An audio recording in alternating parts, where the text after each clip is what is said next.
إن الحمد لله نحمده ونستعينه ونستغفره ونعوذ بالله من شرور أنفسنا ومن سيئات أعمالنا من يهده الله فلا مضل له ومن يضلل فلا هادي له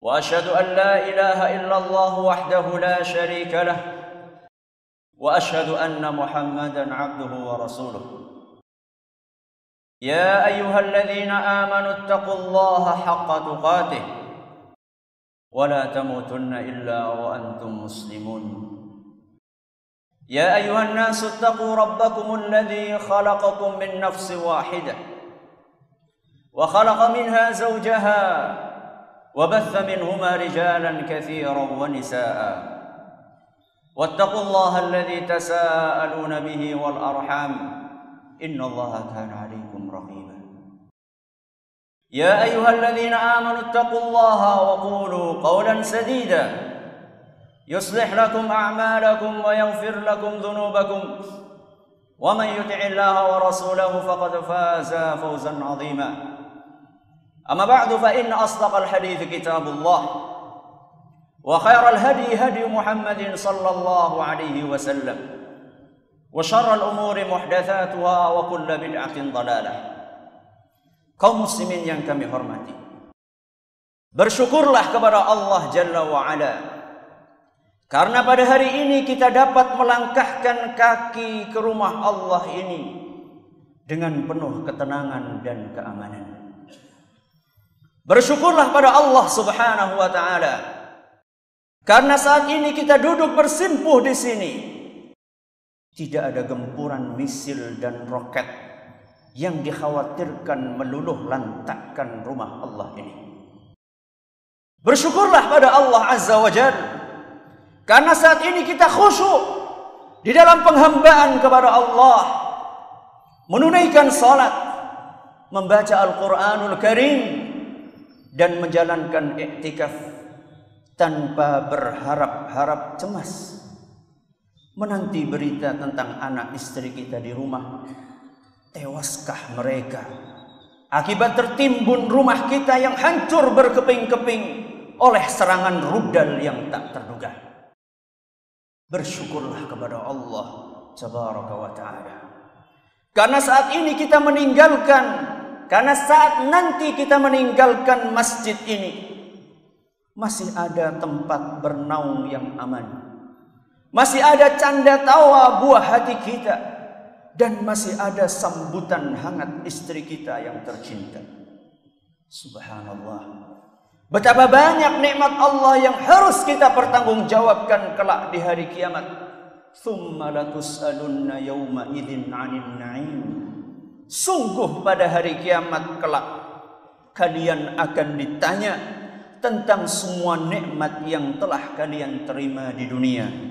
Al-Quran Surat At-Takatsur ayat 8. Jamaah sekalian yang kami muliakan, sekarang ini jamaah sekalian bayangkan bila kota kita ini berubah menjadi sebuah kota yang diisolir dari seluruh penjurunya, menjadi sebuah penjara raksasa.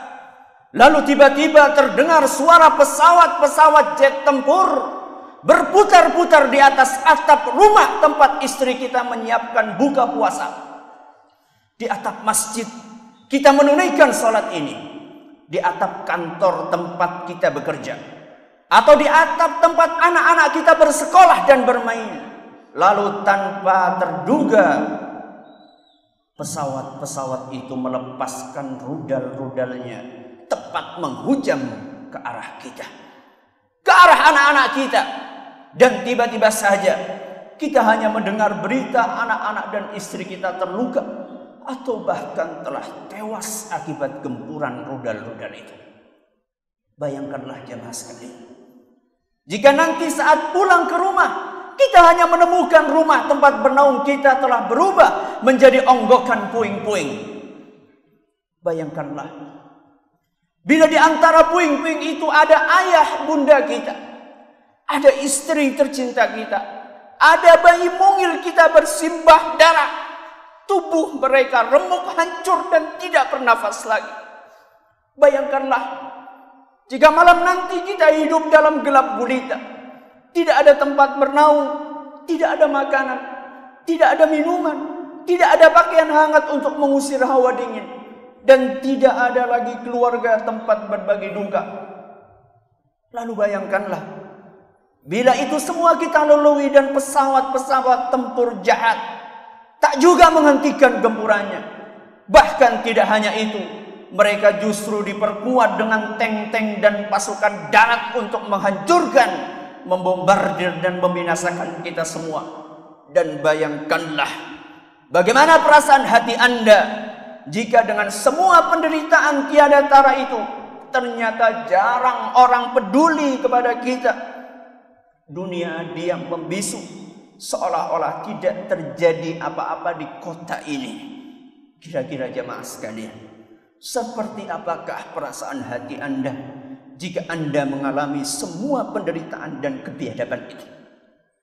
Kaum muslimin yang dimuliakan Allah, jemaah sekalian pasti telah paham bahwa itulah situasi dan kondisi yang dialami oleh saudara-saudara kita, atau katakanlah keluarga kita kaum muslimin di bumi Palestina, di tanah Masjidil Aqsa. Lebih dari 90 kali negara Zionis Israel dengan menggunakan pesawat tempur dan artileri menyerang Gaza. Korban pun terus berjatuhan. Hanya kurang dari 20 hari serangan, lebih dari 700 warga sipil Palestina tewas dan lebih dari 5.000 orang lainnya menderita luka-luka parah. Termasuk di antara mereka adalah kaum wanita dan anak-anak kecil yang tidak berdosa. Dan melalui mimbar ini, kita semua harus tahu bahwa apa yang dilakukan oleh Israel terhadap saudara-saudara kita di sana tidak lain adalah karena saudara-saudara kita itu mengikrarkan la ilaha illallah Muhammadur Rasulullah. Alangkah baiknya tatkala menyaksikan berbagai kejadian tersebut dan yang semisalnya, selain mengambil langkah nyata yang sejalan dengan tuntunan agama, kita juga berusaha melakukan berbagai renungan dan mengambil ibrah juga pelajaran dari kejadian-kejadian itu. Renungan yang pertama, peristiwa tersebut semakin menyadarkan kita akan besarnya permusuhan orang-orang Yahudi terhadap kaum muslimin. Allah tabaraka wa ta'ala telah mengingatkan hal tersebut di dalam firman-Nya, "Walan tarda 'ankal yahudu walan nasara hatta tattabi' millatahum." Orang-orang Yahudi dan Nasrani tidak akan pernah rela kepadamu sebelum engkau mengikuti agama mereka. Al-Quran surat Al-Baqarah ayat 120. Wahyu ilahi di atas dikuatkan dengan bukti sejarah hitam perilaku orang Yahudi, bukan hanya di Palestina, akan tetapi juga di mana saja mereka memiliki hegemoni dan kekuasaan. Sekedar ilustrasi, mari kita simak berbagai ungkapan tokoh-tokoh Yahudi kontemporer. Salah satunya mantan Perdana Menteri Israel Menachem Begin. Dia pernah mengatakan, warga Palestina menurut kami hanyalah sekedar kecoa-kecoa yang harus dienyahkan. Begitulah bahasa dari mantan Perdana Menteri Israel. Baru-baru ini salah satu politisi wanita Israel, Ayelet Shaked, menyatakan bahwa ibu dari semua orang Palestina harus dibunuh dengan cara membombardir jalur Gaza. Apa alasannya? Kata Shaked, pembantaian terhadap para ibu Palestina itu dilakukan demi menghindarkan lahirnya ular-ular kecil. Begitu dia mengungkapkan dengan bahasanya yang keji tentang anak-anak yang ada di Palestina. Begitulah secuil contoh dari ungkapan kebencian mereka. Dari sinilah kita mengetahui betapa berbahayanya propaganda ideologi pluralisme, yaitu sebuah ideologi yang berusaha untuk menyamakan antar semua agama. yang diusung oleh sebagian kalangan di negeri kita ini. Ideologi ini pada hakikatnya ingin meruntuhkan salah satu prinsip dasar Islam, al-wala dan al-bara, cinta dan benci karena Allah. Juga memunculkan keraguan akan kebenaran mutlak agama Islam. Namun amat disayangkan, ternyata tidak sedikit di antara kaum muslimin yang termakan pemikiran menyimpang tersebut, padahal dalil syar'i maupun fakta sejarah begitu jelas membantah habis ideologi itu. Renungan yang kedua, menyuarakan kebencian terhadap Yahudi akan mandul apabila tidak diiringi dengan langkah nyata dalam kehidupan sehari-hari. Apabila kita cermati berita tentang ungkapan kebencian banyak kaum muslimin terhadap kaum Yahudi, lalu kita bandingkan dengan realita kehidupan mereka sehari-hari, niscaya masih banyak kita dapatkan kontradiksi antara keduanya.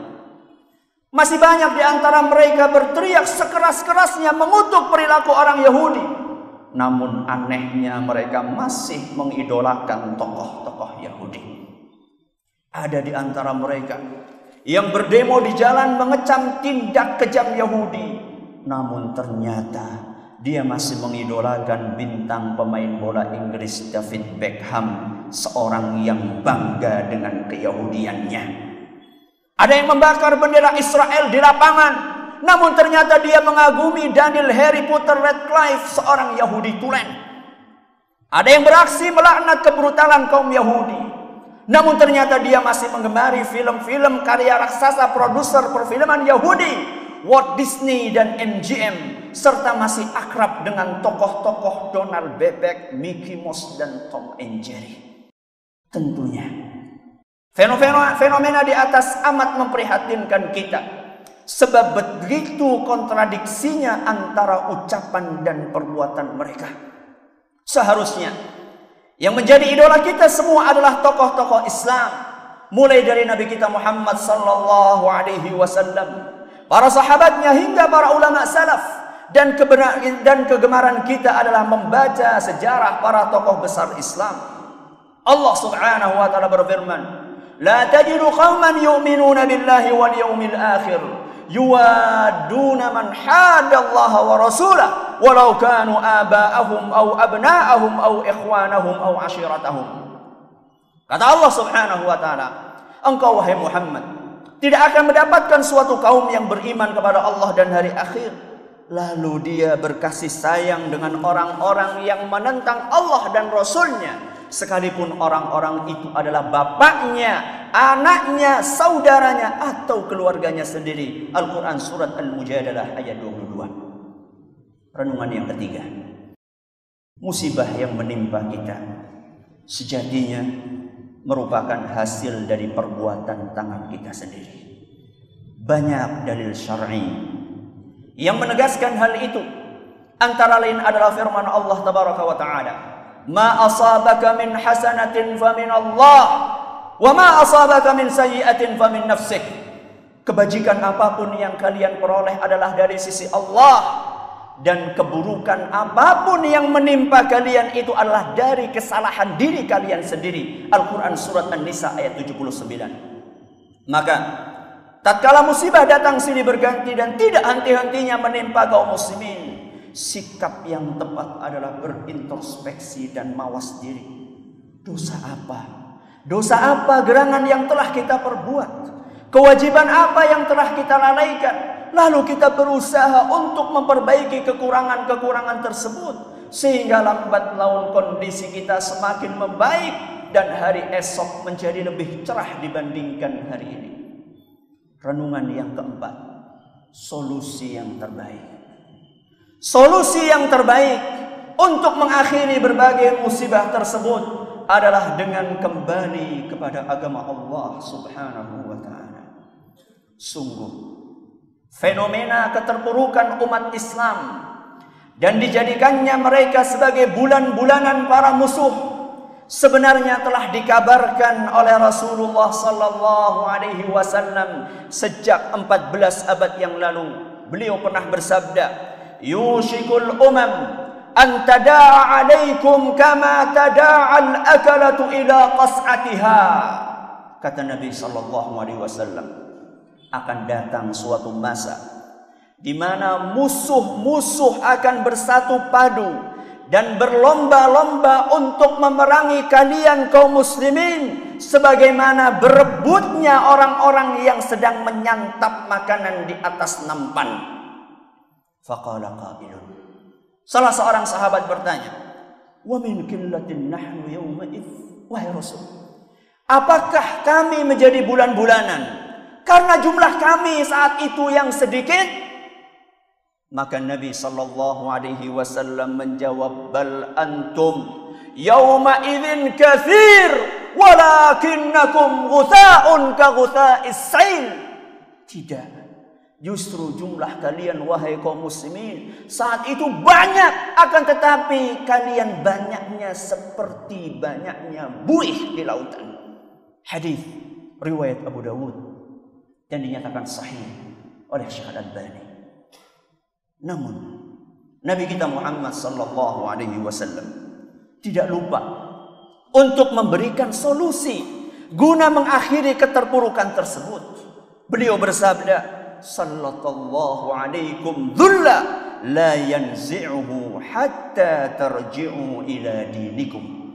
Allah akan menimpakan kehinaan atas kalian hingga kalian kembali kepada agama kalian. Hadis riwayat Abu Dawud dan dikuatkan oleh Syekhul Islam Ibnu Taimiyah, Imam Asy-Syaukani dan Syekh Al-Albani.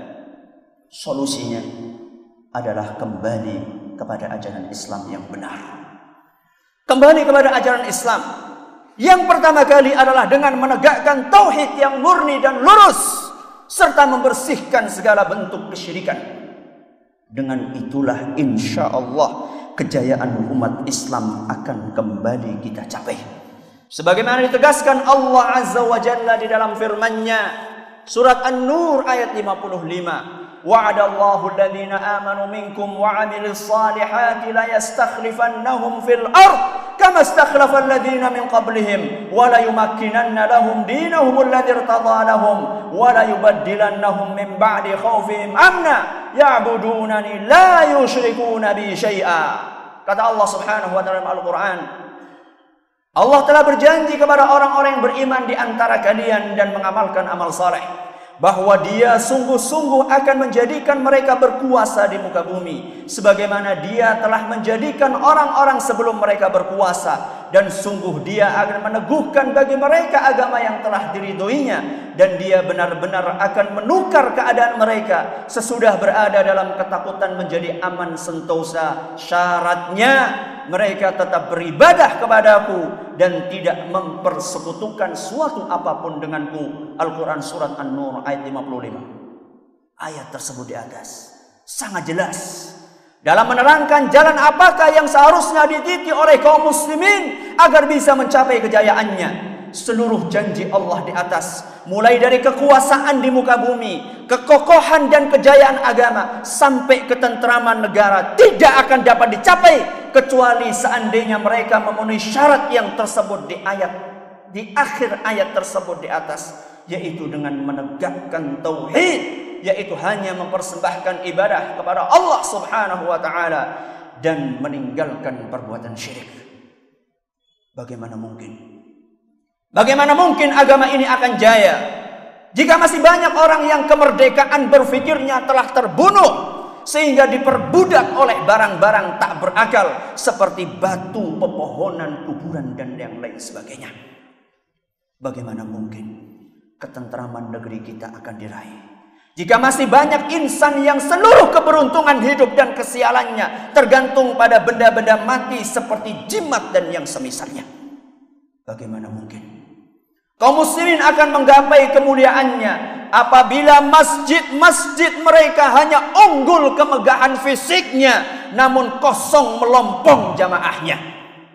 Tokoh besar pejuang Palestina Muhammad Izzuddin Al-Qassam rahimahullah, sebagaimana dikisahkan oleh para ahli sejarah yang menulis biografinya, beliau adalah seorang yang tujuan utama perjuangannya adalah membersihkan agama dari segala macam bentuk noda yang mencemarinya, serta memurnikan akidah dan ibadah hanya untuk Allah Subhanahu wa Ta'ala.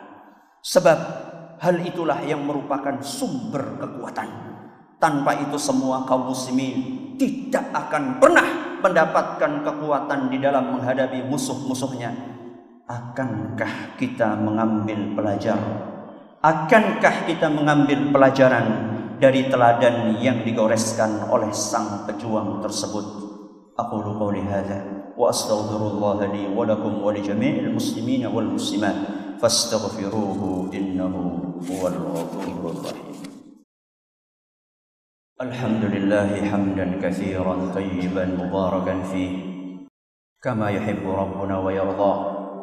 وأشهد أن لا إله إلا الله وحده لا شريك له له الحمد في الآخرة والأولى وأشهد أن سيدنا ونبينا محمدا عبده ورسوله الرسول المصطفى والنبي المجتبى صلى الله عليه وعلى آله الأصفياء وأصحابه الأتقياء والتابعين ومن تبعهم بإحسان وسار على نهجه واقتفى. Jamaah Jumat rahimakumullah. Renungan yang kelima atau renungan yang terakhir. Kita berkewajiban untuk membantu saudara-saudara kita di Palestina dengan tindak nyata menurut kemampuan masing-masing.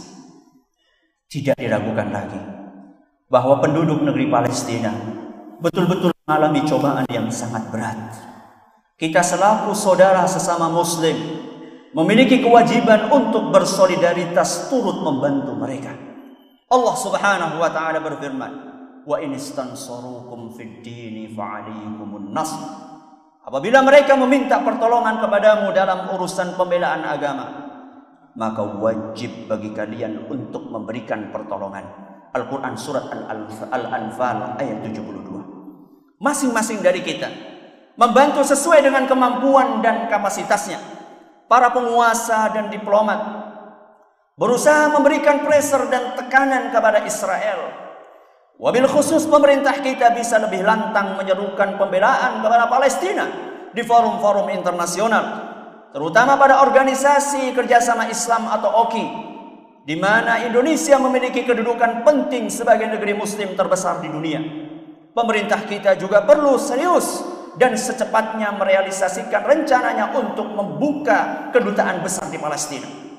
Dan pada kesempatan ini, kita juga perlu mengapresiasi kepedulian pemerintah Indonesia yang telah mengirimkan 1.900 orang pasukan perdamaian ke wilayah konflik tersebut. Semoga Allah Subhanahu wa Ta'ala menjaga mereka dan membuahkan hasil yang diharapkan. Adapun orang-orang yang dikaruniai keluangan rizki, berusahalah untuk mengerahkan bantuan finansial untuk saudara-saudara kita di Palestina. Sungguh saudara-saudara kita di sana, terutama warga Gaza, didera krisis akibat blokade Israel sejak tahun 2007 lalu. Mulai dari krisis makanan, krisis listrik, hingga krisis obat-obatan. Bisa jadi 1 rupiah yang kita infakkan akan berubah menjadi perisai yang melindungi tubuh kita dari api neraka kelak. Sedangkan mereka yang tidak memiliki kemampuan kecuali doa. Maka janganlah pelit untuk mendoakan saudara-saudara kita di sana. Dan jangan sekali-kali menganggap remeh bantuan doa. Betapa banyak pasukan-pasukan raksasa yang hancur berkeping-keping dengan rintihan doa seorang hamba yang taat beribadah di sepertiga malam terakhir. Terlebih lagi pemerintah kita melalui lisan Menteri Agama Republik Indonesia telah menyerukan kepada kaum muslimin untuk melakukan kunut nazilah dalam salat-salat mereka guna mendoakan saudara-saudara kita di Palestina. Ketahuilah bahwa doa memiliki kekuatan yang sangat besar. Allah Maha Kuasa untuk menolak setiap bahaya yang mengancam masjidnya dan hamba-hambanya. Allah Maha Kuasa untuk membelokkan peluru agar tidak mengenai tubuh saudara kita. Allah Maha Kuasa untuk menghancurkan Israel sebelum mereka menghancurkan Masjidil Aqsa, Al-Quds dan Palestina.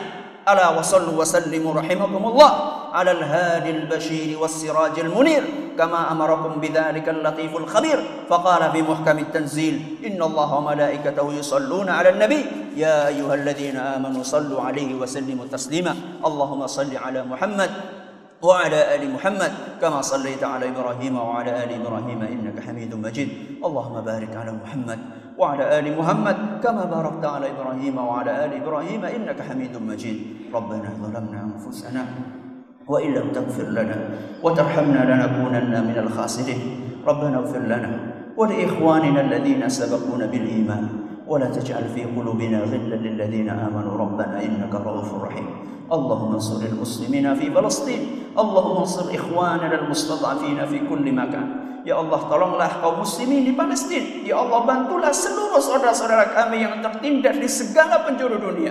Allahumma a'izzal Islam wal muslimin wa wahidillahumma sufufahum wa ajmi' kalimatahum 'alal haqq wa aksir syaukatal zalimin waktub as-salam wal amna li'ibadika ajma'in. Ya Allah, muliakanlah Islam dan kaum muslimin. Satukanlah barisan dan kalimat mereka di atas kebenaran. Hancurkanlah kekuatan orang-orang yang zalim. Dan karuniakanlah kedamaian serta keamanan untuk semua hamba-Mu. Allahumma rabbana ihfaz awtanana wa izza sultanana wa ayyidhu bil haqqi wa ayyid bihil haqqa ya rabbal alamin. Ya Allah, jagalah negeri kami, kuatkanlah pemerintah kami serta karuniakanlah hidayah kepada mereka, lalu jadikanlah mereka pembela kebenaran ya rabbal alamin. Rabbana la tuzigh qulubana ba'da idh hadaitana wa hab lana min ladunka rahmah innaka antal wahhab. Rabbana atina fid dunya hasanah wa fil akhirati hasanah wa qina adzaban nar. Sallallahu ala nabiyyina Muhammadin wa ala alihi wa sahbihi ajma'in wa man tabi'ahum bi ihsan ila yaumiddin wa akhiru da'wana alhamdulillahi rabbil alamin.